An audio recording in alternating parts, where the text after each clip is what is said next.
Amazing elders. Yesterday I went to Bakersfield for an event. It was a drag race at Famosa at the racetrack up there. And on the way back, we had heard about an antique show in Bakersfield. Turns out that this antique show has been going on now for 53 years. And I was talking to some of the people there, and I met this woman named Barbara, who's actually been a part of it now for 53 years herself. So she was right there at the beginning of it. I asked her a little bit about this event and a little bit about herself. She was so inspiring. I thought I'd introduce you to her. You know, I've been wanting to start a channel called Amazing Elders for a while on YouTube, and I've been putting it off. But yesterday, that made me realize I've got to do it. There's just so many amazing elders out there, and it's time for us to shine some light on them. So that's what I want to do, and I'm Janine, so welcome to my new channel. Let's meet Barbara and her partner in crime, Elaine. We found out that there is an antique show here in Bakersfield. Some wonderful things here, too. How many years have you been doing this? 53 years, and my friend Elaine, we're in the club, and Elaine has done it 53 years as well. And you live here in Bakersfield? Yes, I just live down the street, yeah. What inspires you to do this? What do these items represent to you? Well, we formed the club about 56 years ago, and we heard about some of the clubs were having shows, and so we decided we could have a show too and invite dealers to come in, and that was how we got started, and it's been very successful because we have rules that you cannot bring new things, you cannot bring repurposed things, you cannot bring crafts. It is strictly antiques and collectibles. And it's annual every year. And so, and we select dealers from out of town, all over, so because we attract people that come from all over. And we send out like flyers to about 100 different shops. That's how I found out about it. I think that it unites people because we need to preserve the past so that we can pass these treasures.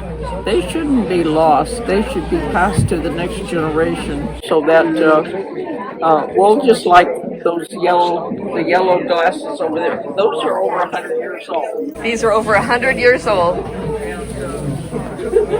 They're beautiful. And all of these things, Depression era, a lot of them were made, so that's 75 years ago, you know, and the Fostoria, all these companies, the glass companies that are no longer in business, it still lives. And Absolutely. so it's very important to keep these things alive and memories and family memories, I think. How do you find a lot of these items? Do you go to thrift stores, garage sales, estate sales? Well, we've gone, yes, antique shows and yard sales and like When you find something and you see it at a yard sale, does your blood pressure go up a little bit? You're like, I've got to have it. Well, apparently it does, because here we have all these things.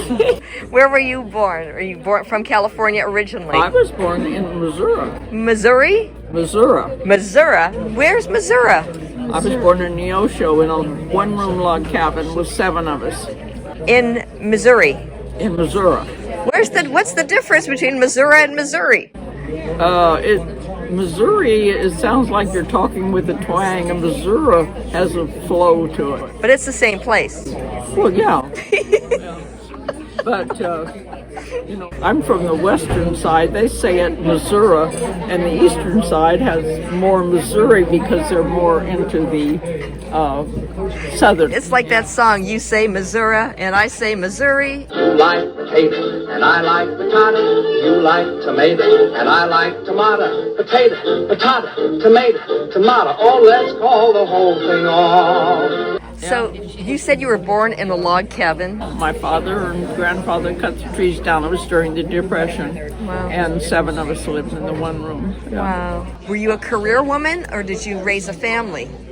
Well, I did both. I worked at North High for 25 years in the social studies department, and then I helped my husband in the title searching business. I just worked until a year ago. What? You finally turned 65? Pardon? You turned 65 and you decided that's it. You're going to retire. I'm 92. I tricked her into telling me her age. You look fantastic and you're sharp as a tack. What is your secret? Do you drink a shot of whiskey every night? Do you... I think staying busy and having a positive attitude, enjoying life, and things like this. We preserve the past because the past is wonderful to remember all the good things. For sure. So now you're saying that the past with all the good things, but there were some bad things. Did you focus on the positive? Because that's life. Life isn't perfect. Yeah. But we can make our corner of the world as good as it is by having a good attitude. And that's my first interview on Amazing Elders with Barbara and Elaine. Thanks for watching, and don't forget to like and subscribe. Amazing